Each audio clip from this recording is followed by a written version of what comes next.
Depuis l'enfance, on vous a induit en erreur. On vous a inculqué que la discipline se réduisait à un sursaut de volonté, à un effort acharné contre la fainéantise, à des réveils matinaux et des listes bien rangées, comme si ordonner l'apparence suffisait à consolider des fondations fragiles. Mais la réalité est implacable. La discipline n'est pas une tentative sporadique, ni une étincelle de motivation passagère. La discipline est un champ de bataille, un affrontement intérieur. Dans cette lutte, soit vous commandez votre esprit comme un général dirige ses légions, soit vos propres failles vous réduiront en cendres. La majorité des gens vivent comme des forteresses en décrépitude, submergés par leurs pulsions, sapés par leur propre chaos, vulnérables à la moindre tentation qui se présente. Ils ne comprennent pas qu'en l'absence d'une discipline calculée, il n'existe ni liberté, ni puissance, ni victoire. Ceux qui ne s'imposent pas un cadre rigoureux restent éternellement enchaînés au désordre. Nicolas Machiavel, souvent mal interprété, avait percé ce secret mieux que quiconque. Là où d'autres vantent l'enthousiasme ou la confiance en soi, Machiavel scrutait l'âme humaine avec une précision clinique, sachant que le monde ne couronne pas les intentions pures, mais les esprits maîtrisés. Ceux qui, même sous la tempête, même au cœur de l'anarchie, conservent leur emprise. Pour lui, la discipline n'était ni une vertu morale, ni un idéal poétique, c'était une nécessité vitale. Sans elle, prince ou paysan, tous s'effondrent dans le même abîme, l'échec. Voici la vérité la plus cinglante. Dès que vous cessez de vous dominer, vous livrez les rênes de votre destin à une force extérieure, à la moindre impulsion plus forte que votre volonté chancelante. Votre existence, comme un royaume, n'est jamais vacante. Soit vous y régnez avec une autorité inflexible, soit vous êtes assujetti. Si vous pensez que la discipline se résume à vous lever tôt quand l'envie vous prend, détrompez-vous. Si vous croyez que désirer suffit à rester ferme, détrompez-vous. Ces mots ne s'adressent pas à ceux qui cherchent des solutions douces. Ils sont pour ceux prêts à porter le fardeau de se sculpter eux-mêmes, comme un forgeron martèle une épée. La vraie discipline exige une attention de chaque instant, une stratégie méticuleuse, une maîtrise de soi impitoyable. Elle impose de construire une citadelle intérieure où le hasard n'a aucun pouvoir, où le chaos ne trouve aucune brèche. Aujourd'hui, vous saisirez pourquoi Machiavel voyait la discipline comme un trésor jalousement gardé, un pilier inattaquable du pouvoir. Et si vous avez l'audace d'appliquer ce que vous découvrirez ici, vous ne serez plus jamais le même. Machiavel n'écrivait pas pour apaiser les âmes fragiles, mais pour équiper les stratèges, fortifier les esprits prêts à affronter la réalité crue du pouvoir, adopter sa vision, c'est rejeter toute conception simpliste de la discipline fondée sur l'élan. Pour Machiavel, la discipline est une architecture, une tactique, une survie. Sans elle, même les plus talentueux deviennent des cibles faciles pour les forces qui ne contrôlent pas. Dans Le Prince, il déclare « Comme l'ordre des milices fonde l'ordre des États, la discipline est ce qui permet à une cité ou une armée de surmonter les épreuves. » Le message est limpide, sans discipline, ni les cités, ni les armées, ni les individus ne résistent aux tempêtes. L'ordre visible, la stabilité d'un royaume, la force d'un pouvoir, n'est que le miroir d'un ordre intérieur. Il n'y a pas de conquête durable pour ceux qui sont esclaves de leurs instincts, pas de véritable autorité pour ceux qui ne se commandent pas eux-mêmes. Machiavel discernait avec une clarté troublante que la discipline n'est pas un agrément des temps calmes, mais un bouclier constant. Elle est ce qui maintient un souverain inébranlable face à la tentation d'agir sous l'emprise de la rage, de la peur ou de l'orgueil. C'est la capacité à préserver une stratégie, même quand tout incite à des choix irréfléchis. Un prince sans discipline, affirmait Machiavel, est plus dangereux pour lui-même que n'importe quel ennemi extérieur, car sa chute ne viendra pas seulement des adversaires, mais des failles internes qu'il a omis de colmater. Agir sans calcul, avancer sans préparation, réagir sans recul, ce sont les routes pavées vers la déroute. La discipline n'est donc pas une pratique épisodique, mais une rigueur quotidienne, comme l'entretien incessant d'une muraille contre l'effondrement inéluctable. Machiavel voyait l'humanité comme fragile, vulnérable à la corruption du désir, de l'arrogance et de la crainte. Seule une surveillance intraitable de soi permet de contrer cette force destructrice. Et cela ne s'applique pas qu'aux puissants. Tout individu aspirant à dominer son destin doit adopter cette même rigueur mentale. Si vous ne régissez pas votre esprit, il sera régi par les circonstances, les émotions, les pulsions extérieures. Pour Machiavel, ceux qui sont dominés par autrui sont déjà morts sur le plan stratégique, ils n'ont pas encore touché le sol. La pensée de Machiavel creuse plus profond. Il compare l'âme humaine à un théâtre de guerre où la discipline est la seule ligne entre le triomphe et l'anéantissement. Cette image de la lutte intérieure et la manière dont elle doit être menée avec l'autorité d'un chef mérite d'être explorée. Visualiser une armée partant au combat sans entraînement, sans plan, sans respect des ordres. Quel est le résultat? Une déroute certaine. Aucun élan spontané ne peut sauver des soldats incapables de dompter la panique, de supporter l'épuisement, de juguler leurs instincts face à l'effroi. Pour Machiavel, c'est précisément ce qui condamnait les armées mercenaires et les royaumes fragiles, l'absence d'une discipline authentique. Dans ses discours sur la première décade de Tite-Live, il note « Les ordres d'un chef avisé ne sont pas suivis par des troupes indisciplinées ». Cette observation dépasse le domaine militaire. C'est une vérité psychologique fondamentale. Si votre esprit est une armée chaotique, aucun de vos commandements conscients n'aura d'effet. Vous pouvez jurer de changer, établir des objectifs, formuler des promesses, mais si vos pensées, émotions et impulsions ne sont pas dressées à obéir, elles vous abandonneront au premier obstacle. Vous vous trahirez vous-même, sabotant vos propres aspirations. Pour Machiavel, la discipline militaire était le cœur de la victoire, permettant aux plus faibles de surpasser les puissants, aux moins nombreux de terrasser les foules. Une petite force disciplinée valait infiniment plus qu'une horde désorganisée. Il en va de même pour votre monde intérieur. Quelques pensées bien domptées sont plus puissantes qu'un millier de désirs conflictuels. Le véritable pouvoir ne réside pas dans la profusion d'idées, mais dans la domination que vous exercez sur elles. Soyez franc avec vous-même. Combien de fois avez-vous échoué, non par manque de dons, mais par manque de maîtrise? Combien de serments personnels avez-vous rompu, non par incapacité, mais parce que l'épuisement, la peur ou l'incertitude ont pris le contrôle? Comme un commandant imprudent perd ses batailles avant même de les livrer, vous perdez la guerre de l'existence dès que vous renoncez à la discipline mentale. La discipline mentale, c'est se lever chaque jour avec une résolution inébranlable, quel que soit votre état d'âme. C'est suivre vos plans, non vos humeurs fugaces. C'est agir même quand le corps résiste, même quand l'esprit flanche. Car la victoire n'est réservée qu'à ceux qui ne cèdent pas face à la dureté du chemin. Machiavel savait que les batailles ne se gagnent pas par la force brute, mais par un ordre inflexible, une vigilance de tous les instants et une anticipation des imprévus. Votre esprit doit fonctionner ainsi. Le monde actuel exalte les émotions et dénigre la discipline.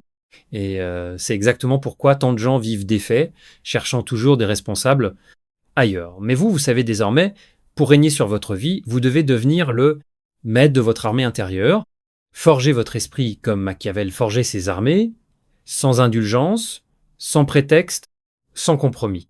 Car sur le champ de bataille de la vie, l'indiscipline est une condamnation à une lente agonie.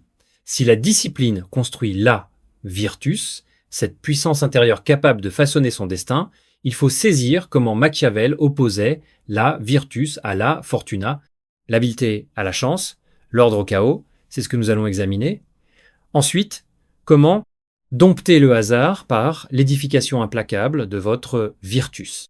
Dans la vision crue et sans phare de Machiavel, le destin n'est pas une entité équitable qui récompense les justes et châtie les méchants. C'est une force aveugle, impitoyable, comme un torrent qui engloutit les impréparés et ravage les cités mal défendues. Voici une vérité que peu osent affronter. Si vous n'êtes pas assez fort pour diriger votre vie, le hasard s'en chargera. Pour Machiavel, la fortune est une maîtresse volage. Elle favorise les audacieux, mais méprise les faibles. Dans Le Prince, il écrit La fortune est comme un de ces fleuves déchaînés qui, dans leur furie, inondent les plaines, arrachent les arbres, renversent les bâtisses, charrient la terre d'un côté pour l'abandonner de l'autre. Tous fuient devant leur rage, tous plient sous leur assaut, incapables de résister. Pourtant, rien n'empêche les hommes, en temps de calme, de se prémunir par des digues et des remparts. Cette image est saisissante et devrait vous secouer comme un appel à la guerre. Le monde est imprévisible, brutal, indifférent à vos espoirs. Ceux qui comptent sur la chance sans s'y préparer se condamnent à la ruine. Seuls ceux qui édifient des remparts intérieurs, un esprit discipliné, une volonté d'acier, peuvent résister quand la tempête frappe. C'est là que la virtus entre en jeu, l'un des concepts les plus profonds de Machiavel. La virtus n'est pas une vertu au sens moral. C'est une force vitale, la capacité d'agir avec intelligence, résilience et puissance face à l'adversité. C'est modeler les circonstances plutôt que de s'y soumettre. La virtus est la discipline incarnée, l'expression de votre aptitude à rester inébranlable quand tout s'écroule, à forger des opportunités là où d'autres ne voient que désolation, à rejeter l'impulsion immature d'accuser la chance pour ses propres échecs. Pour Machiavel, les grands ne s'en remettent pas à la fortune, ils la défient, la plient, en font un instrument, jamais une excuse. Ils érigent leur défense avant le déluge, cultivent leur discipline avant que la crise ne réclame une force qu'ils n'ont pas. Ils préparent leur esprit à la guerre pendant que d'autres sommeillent, bercés par l'illusion que tout s'arrangera. Examinez votre vie avec une franchise brutale. Combien de fois avez-vous attendu que les conditions s'améliorent d'elles-mêmes ? Combien de fois vous êtes-vous retranché derrière l'excuse que le moment n'était pas le bon ? La fortune, pour Machiavel, est imprévisible, mais pas invincible. Ceux qui s'y fient aveuglément sont perdus. Ceux qui cultivent la virtus l'emportent. Mais comment traduire cette philosophie en actes ? Comment cesser d'être l'esclave du hasard pour devenir l'architecte de son destin ? La conception moderne de la discipline est une tromperie. On l'a réduite à un produit de consommation, enrobé de maximes de développement personnel, vendu comme une solution miracle. On vous dit que se discipliner, c'est adopter des habitudes automatiques, utiliser des applications, des agendas colorés, comme si la bataille millénaire pour la maîtrise de soi pouvait se gagner avec des notifications ou des phrases motivantes. Cette approche est une caricature grotesque. Machiavel, s'il vivait aujourd'hui, se moquerait de cette naïveté. Il savait que la vraie discipline n'est ni plaisante ni aisée. C'est pas un programme à intégrer dans votre vie. La discipline est souffrance. C'est une guerre déclarée contre tout ce qui est faible, paresseux, lâche en vous. Vous échouez parce que on vous a appris à chercher des raccourcis, à croire que, trouvant la bonne routine, votre vie s'ordonnera comme par enchantement. Mais la discipline authentique ne naît pas du confort. Elle surgit du conflit. Ce n'est pas agir quand l'inspiration vous porte, mais quand votre corps réclame la pause, quand votre esprit tente de marchander la capitulation. Machiavel nous a appris que ceux qui attendent l'instant idéal sont déjà vaincus. La préparation se fait dans la quiétude, non dans la tempête. La discipline se forge dans les jours ordinaires, dans les instants silencieux, dans les combats invisibles, livrés loin des regards. C'est dans l'ombre que se construit le vrai pouvoir. Le monde actuel banalise l'échec, le présente comme une étape inévitable. On vous apprend à vous absoudre trop vite, à vous féliciter pour chaque micro-succès, comme si la vie était une quête d'ego et non de survie. Pendant que vous vous endormez dans les excuses, votre potentiel se délite. La discipline moderne est émotionnelle, elle dépend de l'humeur, de l'élan, du contexte. Celle de Machiavel est architecturale. Elle ignore l'humeur, rejette l'élan, s'impose comme une citadelle mentale bâtie en granit, non en sentiment. Ceux qui attendent de se sentir prêts, d'avoir les étoiles alignées pour agir, vivent comme des proies menées à l'abattoir, attendant qu'on décide de leur sort. Si vous voulez forger une discipline capable de bâtir des empires, vous devrez faire ce que peu ose. Renoncer au confort, embrasser la douleur comme une étape essentielle, faire de la rigueur un rituel sacré. Transformer votre esprit en un camp d'entraînement où les faiblesses ne sont pas tolérées mais éradiquées. Maintenant que vous saisissez l'enjeu, passons à l'action. Comprendre l'importance de la discipline ne suffit pas. Il faut ériger une structure si solide que ni votre paresse, ni votre peur, vos doutes, n'aient d'espace pour prospérer. Machiavel enseignait que le prince avisé anticipe les catastrophes, construit ses défenses avant qu'elles ne soient nécessaires. Vous devez faire de même avec votre esprit, préparez vos stratégies de guerre intérieure avant que le combat ne s'engage. Si vous vous levez chaque matin en attendant de ressentir l'envie d'agir, vous avez déjà perdu. Votre victoire ou votre défaite se joue dès l'aube, bien avant que le monde ne remarque votre lutte. Voici le plan. Le plan 1, surveillance incessante, l'auto-analyse quotidienne, chaque jour sans exception, passez vos pensées et vos actions au crible, comme un général inspecte ses troupes avant l'assaut. Demandez-vous, où ai-je faibli? Quand mes émotions ont-elles pris les commandes? Si vous laissez une habitude de paresse, une excuse banale ou une distraction futile s'installer, sachez-le, ce sont les brèches par lesquelles la défaite s'infiltrera. Voyez votre esprit comme une forteresse. Chaque moment de relâchement est une pierre arrachée à ses murs, chaque procrastination une arme pointée sur vos propres défenses. La surveillance incessante, c'est agir comme un chef qui, même en temps de paix, scrute ses remparts, corrige les failles sur le champ et réprime sans pitié tout signe de négligence. Le plan 2. Tactique précise, des routines qui suppriment le choix. Affronter une vérité brutale, votre cerveau, s'il a l'option, choisira toujours la facilité. Chaque décision draine votre énergie, chaque hésitation sape votre volonté. Machiavel enseignait qu'en période d'incertitude, ceux qui doutent périssent. La discipline commence donc par éliminer le plus de choix quotidiens possible. Des routines strictes ne sont pas une cage, mais une libération. Fixez des horaires précis pour vous lever, travailler, apprendre, vous entraîner, et tenez-les comme un soldat respecte les ordres sur le champ de bataille. Exemple concret, si vous attendez la fin d'une journée épuisante pour décider de vous entraîner, vous ne le ferez pas, votre cerveau vous trahira. Mais si l'entraînement devient un pilier non négociable de votre identité, il n'y a plus de débat intérieur. Vous vous entraînez. Un point, c'est tout. Avant de continuer sur le plan 3, nous vous invitons de vous abonner à notre chaîne et de nous laisser pouce bleu. Le plan 3, renforcement inflexible, des sanctions réelles pour les écarts. Dans le monde réel, les actes ont des conséquences. En guerre, une erreur n'est pas une broutille. C'est la frontière entre la vie et la mort. Vous devez imposer des sanctions à vos propres actions.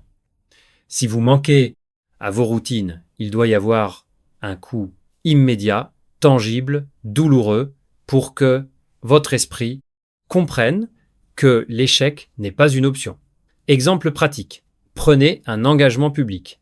Si vous ne suivez pas votre routine, donnez de l'argent à une cause que vous réprouvez, avouez votre échec à vos proches, portez le poids de la honte et de la perte. Plus crucial encore, réalisez que la discipline ne repose pas seulement sur les récompenses, mais sur l'évitement de la ruine.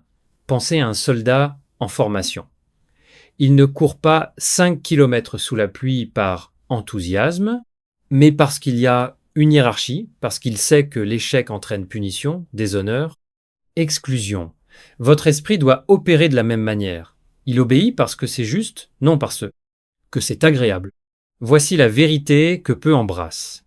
Bâtir une discipline véritable, c'est se lier soi-même avant que la vie ne vous enchaîne. C'est faire de la rigueur un sacrement quotidien. C'est se lever chaque matin, sans s'apitoyer, et avancer vers son but avec la froideur d'un général implacable.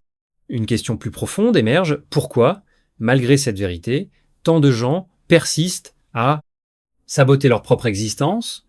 Ce sabotage furtif, cette guerre contre soi, nous le dévoilerons et l'anéantirons dans la suite. Si vous êtes arrivé jusqu'ici, retenez ceci, savoir sans agir est de la faiblesse. Beaucoup entendront ces paroles, sentiront leur vérité mordante, mais retourneront à leur vie d'excuses, de procrastination et d'autodestruction. Ils redeviendront les jouets de leur impulsion, captifs de leurs failles, quémandant des miettes de chance tout en maudissant le sort. Mais quelques-uns choisiront la voie qui transforme les mortels en maîtres, de leur destin cesser d'être dominés pour devenir ceux qui dominent, ériger une discipline authentique. Non, comme un ornement pour les jours fastes, mais comme une machine indestructible soutenant leur être tout entier. Machiavel nous a montré que régir un État sans discipline est une invitation au chaos et à l'effondrement. Vous savez maintenant que régir votre vie sans discipline revient au même. Votre esprit est votre royaume, vos habitudes, vos soldats, vos décisions, vos stratégies de guerre. Vous serez le souverain ou l'esclave. Il n'y a pas d'entre-deux. Il n'y en a jamais eu. Peut être, pensez-vous avoir le temps, que vous commencerez demain, la semaine prochaine, ou quand tout ira mieux. Mais Machiavel nous avertissait. Le prince qui attend l'instant parfait sera balayé par la première vague d'adversité. L'instant, c'est maintenant, tant que vous avez encore la force, tant que vous pouvez encore ériger les murs de votre citadelle intérieure. Disciplinez-vous, non pour le plaisir, non pour la gloire, non pour l'esthétique, mais parce que votre vie en dépend, votre liberté en dépend, votre grandeur l'exige. Je veux maintenant entendre votre serment. Dans les commentaires, écrivez « Je choisis d'être mon propre souverain ». Faites de cet acte un vu public, la trace de votre premier pas, volontaire vers la discipline. C'est pas pour moi, c'est pour vous, pour graver dans votre mémoire que le premier pas pour conquérir le monde est de vous conquérir vous-même. Et ne vous arrêtez pas là.